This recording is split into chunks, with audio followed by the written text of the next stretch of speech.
Quel est le meilleur moment pour utiliser les questions ouvertes en hypnose conversationnelle? Tu es technicien, praticien, maître praticien en hypnose. Tu as donc été formé à des approches plus traditionnelles de l'hypnose, telles que l'hypnose ericksonienne, humaniste ou sagesse, et tu te demandes à quel moment utiliser les questions ouvertes. En hypnose conversationnelle, on débute tout de suite la séance par les questions ouvertes. Vois cela comme une anamnèse plus poussée. Plus poussé, pourquoi? Parce que l'on va utiliser le langage non-verbal et paraverbal de notre client de façon à nous diriger vers le véritable problème. Le problème avec les anamnèses traditionnelles, c'est que ton client va te partager sa meilleure estimation de ce qu'est son problème. C'est-à-dire qu'il va te partager ses propres conclusions qu'il a établies basées à partir de ses symptômes, c'est-à-dire à partir du problème de surface.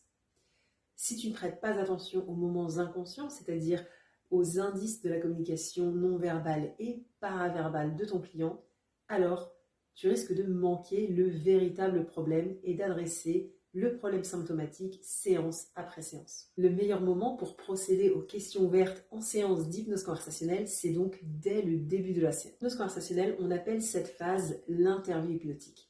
C'est la phase de questionnement de façon à découvrir le véritable problème, c'est-à-dire l'origine inconsciente. Tu veux donc poser tout type de questions telles que quoi, comment, où, quand, avec qui, de façon à en savoir plus sur la véritable nature du problème en prêtant particulièrement attention à ces indices de la communication non verbale et paraverbale, car ce sont eux qui vont te mener à la racine du problème. Pour découvrir la véritable nature du problème de ton client en hypnose, rappelle-toi que ce qui compte, ce n'est pas ce qu'il te dit, mais la façon dont il le dit. Je m'appelle Virginie, je suis formatrice en hypnose conversationnelle avancée. Si tu es technicien, praticien, maître praticien en hypnose ou bien tout professionnel de la relation d'aide et que tu souhaites découvrir une approche à la fois naturelle et intuitive de l'hypnose, libre de scripts, techniques et protocoles, suis mon compte, je te montre comment faire.